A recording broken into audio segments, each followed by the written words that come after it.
Sir এটা শিবির, এদের তো হুট করে কোনো কিছু করা যাবে না, এদের সাথে আমি একটু কথা বলি স্যার, কনভিন্স করার চেষ্টা করি। শিবির বলতে আসলে আমি বোঝাতে যাচ্ছিলাম যে এটা হচ্ছে গণঅভ্যুত্থানের পক্ষের শক্তি, এদের কিন্তু যেমন ভাবে ইয়ে করা যাবে না, মানে এখান থেকে সরানো যাবে না। ক্রস ফায়ার, আয়নাঘর, গুম, অমুক তমুক, এগুলো একেবারে ভোগাস। একজনও যদি ভুক্তভোগী এসে আমার কাছে বলে, আমি তো বলে দিচ্ছি এর আগে যে আমি চাকরি ছেড়ে দেবো, এরকম কোনো সুযোগই নাই। যা হয়েছে এটা ভুল বোঝাবুঝি। আমি একটু বলি, 17 তারিখ তো সকাল থেকে আমরা সবাই পুলিশের সবাই ব্যস্ত ছিলাম, যে ওই দিনে যে রায় ঘোষণাটা বিষয় আছে, লকডাউন ছিল, এই সকল বিষয়কে কেন্দ্র করে আমরা যে ইন্টারন্যাশনাল ক্রাইম ট্রাইব্যুনাল থেকে শুরু করে সব জায়গায় আমরা কিন্তু আমাদের যে চেকপোস্ট থেকে শুরু করে অন্যান্য জিনিস পুলিশি অ্যাক্টিভিটিস আমরা কিন্তু ভোর থেকে করতে। তো 10:30 পৌনে 11টার দিকে মনে আমরা একটু শুনি যে এরকম ঢাকা কলেজ থেকে 50-60 জনের মতো বুলডোজার নিয়ে যাচ্ছে ধানমন্ডির দিকে। তার আগে আমরা আসলে জানতাম না, কিছুই জানতাম না। তো এটা শোনার পরে স্যারদের সাথে কথা বলে আমি কিন্তু দ্রুত ওই দিকে রওনা করি।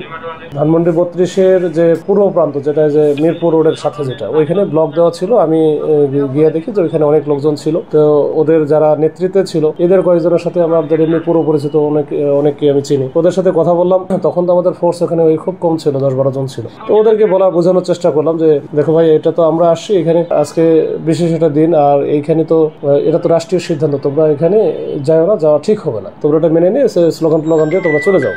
কিন্তু ওরা আসলে শুনতেছিল না। তো একটা পর্যায়ে আমরা ওই যে সেনাবাহিনীও চলে আসলো। তো সেনাবাহিনীও আমাদেরও ফোর্স কিছু যোগ হলো। এরপরে যখন তারা ওই যে বুলডোজার নিয়ে আগায় যাচ্ছিল, মানে আমাদের ব্লকেট ভেঙে ভিতরে ঢুকতে যাচ্ছিল, তখনই আমরা সেনাবাহিনী সহ আমরা মিলে তাদেরকে একটু ওখানে সরাই দিই। তো সরাই দেওয়ার একটা পর্যায়ে ডিসপার্স করে দেওয়ার পরে তারা বিভিন্ন দিকে চলে যায়। এরপরে আমরা বাইরে রাস্তাটা একটু কর্ডন করে রাখি, যেন নতুন করে আর কেউ না আসতে পারে, আর ওই ব্লকেট গুলো ঠিক করে দিই। তো এর মধ্যে 20-30 মিনিট হয়ে গেছে। এর মধ্যে তো বিভিন্ন দিক থেকে, বিশেষ করে কলাবাগানের দিক থেকে, পান্থপথের দিক থেকে, মেট্রোর দিক থেকে, 27 দিক থেকে আর কি, এরকম বিভিন্ন দিক থেকে লোকজন আসতে থাকে। তারা আসতে একটু বড় গ্যাদারিং শুরু হয়ে গেল, যে ওখানে স্লোগান দিচ্ছিল। আমি অনেকের সাথে কথাটা বলতেছিলাম। তো এরই একটা পর্যায়ে আমার এক সিনিয়র স্যার ফোন দিল যে তোমরা তো ডিসপার্স করে দিছো।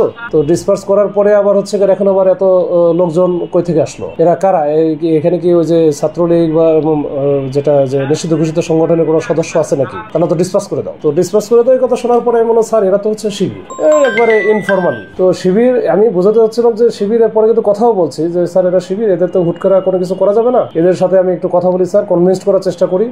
তারপরে যদি এমনি যায় তো খুব ভালো, আর যদি না যায় সেটা স্যার পরে কথা বলে আমরা ডিসপার্স করবো, সেটা সেভাবে করবো স্যার, কিন্তু একটু সময় নিতে হবে স্যার। আর আমাদের ফোর্সও এখন কম আছে, ফোর্স আসুক, ফোর্স দেখলে সেটাও বেশি ফোর্স থাকলে তখন এটা ডিটারেন্স ক্রিয়েট করবে, তখন এমনিতেই হয়তো আসবে না। এই হচ্ছে বিষয়টা ছিল। তো এটা তো আমি কিন্তু একেবারে কথা বলেছি আমার সিনিয়র স্যারের সাথে 1 to 1। এখানে কোনো পাবলিকলি আমি বলি না, স্টেটমেন্টও দেই না, বা সাংবাদিকদের উদ্দেশ্যে কিছু বলি না, জাস্ট স্যারের সাথে কথা বলতেছি। এই বলার মানে ইম্পর্টেন্স দেওয়া এরকম যে এখানে আসলে শিবির বলতে আসলে আমি বোঝাতে যাচ্ছিলাম যে এটা হচ্ছে গণঅভ্যুত্থানের পক্ষের শক্তি, এদের কিন্তু যেমন ভাবে ইয়ে করা যাবে না, মানে এখান থেকে সরানো যাবে না, এদের সাথে কথা বলে একটু বুঝায় শুনে সরাইতে হবে। আসলে মিনটা করতে চাইছিলাম ওইটা, কিন্তু সেটা ওই যে যেহেতু রেকর্ড করছে, পাশে থেকে কেউ না কেউ হয়তো বা অন্য কোনো উদ্দেশ্যে, ভিন্ন উদ্দেশ্য নিয়ে কাজটা করছে, করে যেন কোনো একটা পক্ষ আমার উপর নাকশ হয় বা আমাদের সাথে একটা ভুল বোঝাবুঝি তৈরি হয়। তো এটার জন্যই করা, আসলে আমার উদ্দেশ্য কিন্তু ওইটা ছিল না। এটা হয়তো বা ওই যে মাঝখানে দেখা গেলো কল রেকর্ড যেটা করছে, এটা পিছনের অংশ এবং সামনের অংশ দুটোই কিন্তু নাই, মাঝখানের ওইটুকু দিয়ে এটা ছেড়ে দিচ্ছে। এটা তো একেবারে অনৈতিক একটা জিনিস, এটা হওয়ারও উচিত না। এখন তারপরে করছে, এখন যারা করছে তারা তো নিশ্চয়ই কোনো উদ্দেশ্য নেই করছে। 32-এর ওইখানে শুধু পুলিশ ছিল না, আমি তো পুলিশ, আমার পুলিশেরও আমাদের ডিসি, এডিসি, ওসি, ইন্সপেক্টর তদন্ত সবাই ছিল। আবার ওইখানে পাশাপাশি আর্মি ছিল, আর্মির সেনাবাহিনীর ওইখানে সিও থেকে শুরু করে লেফটেন্যান্ট কর্নেল, মেজর বেশ কয়েকজন ছিল, বিজিবির ছিল, বিজিবির কমান্ডার ছিল, র্যাব ছিল। তো আসলে কারোই হচ্ছে কোনো কিছু বলো, সব হচ্ছে